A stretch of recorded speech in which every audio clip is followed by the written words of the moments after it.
This is a video for an accordion book, and for this accordion book, we're going to have two separate sections that are joined together in the middle, and we're going to have contrasting covers.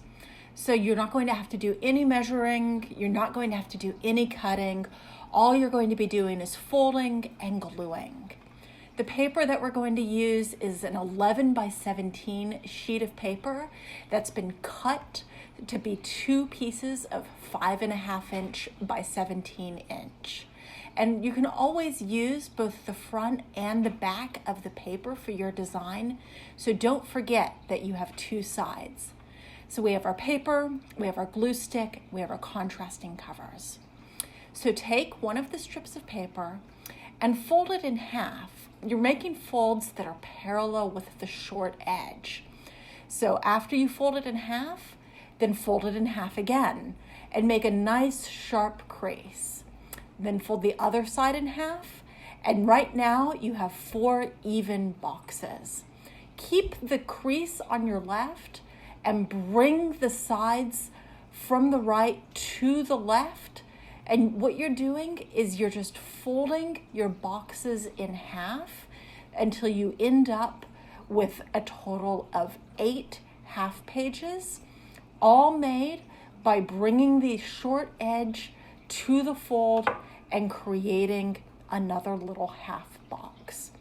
And so when you bring those interior folds to the center, you're going to need to put your hand underneath in order to make that fold. So now you can see you have to refold the one in the center, and you end up with 8 equally sized panes. So all just made without having to do any measuring. So now take that second sheet of paper and do exactly the same thing again. So fold it in half and then rotate it. Bring the short edge to the center, fold it in half, and then rotate it and bring the short edge to the center. And once again, make your creases nice and sharp.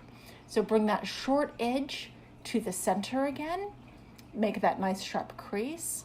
Now you're going to bring the folded edge to the center, bring your hand underneath, and so that finishes folding one side of it.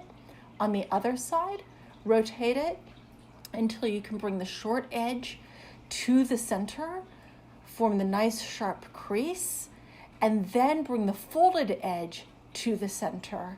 Put your hand underneath and make that final crease. You're going to have to refold the center, and then that gives you 8 equally spaced pages that match the first set that you did perfectly. So if we want to join them together, we're just going to use a glue stick and pay attention.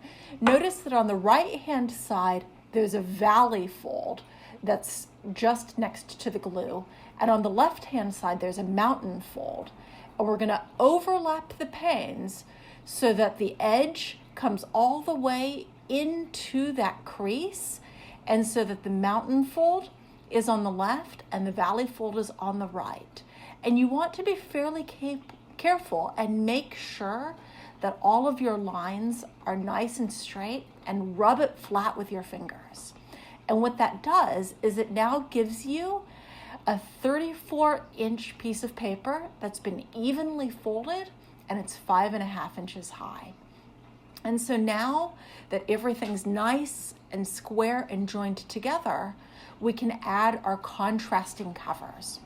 And so what we're using for the covers is a piece of 8.5 by 11 paper that I've cut to a 5.5 inch by 8.5 inch strip. And then we're going to fold each of those in half so that we can create a box that's going to be the same size as our folded panes. And by folding the box in half, that's going to give us a front and a back cover. So once again, it's an 8.5 by 11 sheet of paper, cut to be 5.5 inches by 8.5 inches, and then cut in half and folded to be the same size as the panes of our book. And you can see it fits nicely right over that first and last pane. So we're just going to use some glue stick. We're going to match up the decorated paper to the fold of our very first pane, and then we're going to glue it in place, and we're going to rub it flat. And then flip it over and glue the back side of it so that the fold of our decorated paper comes over the edge of the book and then ends up very, very neatly right in the crease. And then you're going to do the same thing at the back. So you're going to put the glue on the last pane of the book, and then you're going to bring your folded decorated paper to that crease so that the fold comes over the edge and wraps around and gives you that nice stiff cover. So you're going to work everything flat, make sure that it's all been glued into place, and then you're going to end up with an accordion book that has a contrasting front and back cover. So you can cut away extra panes if you only want a certain number of panes, and you can cut the height of the book. It doesn't have to be 5.5 inches by 34 inches. And you can decorate it before or after you make it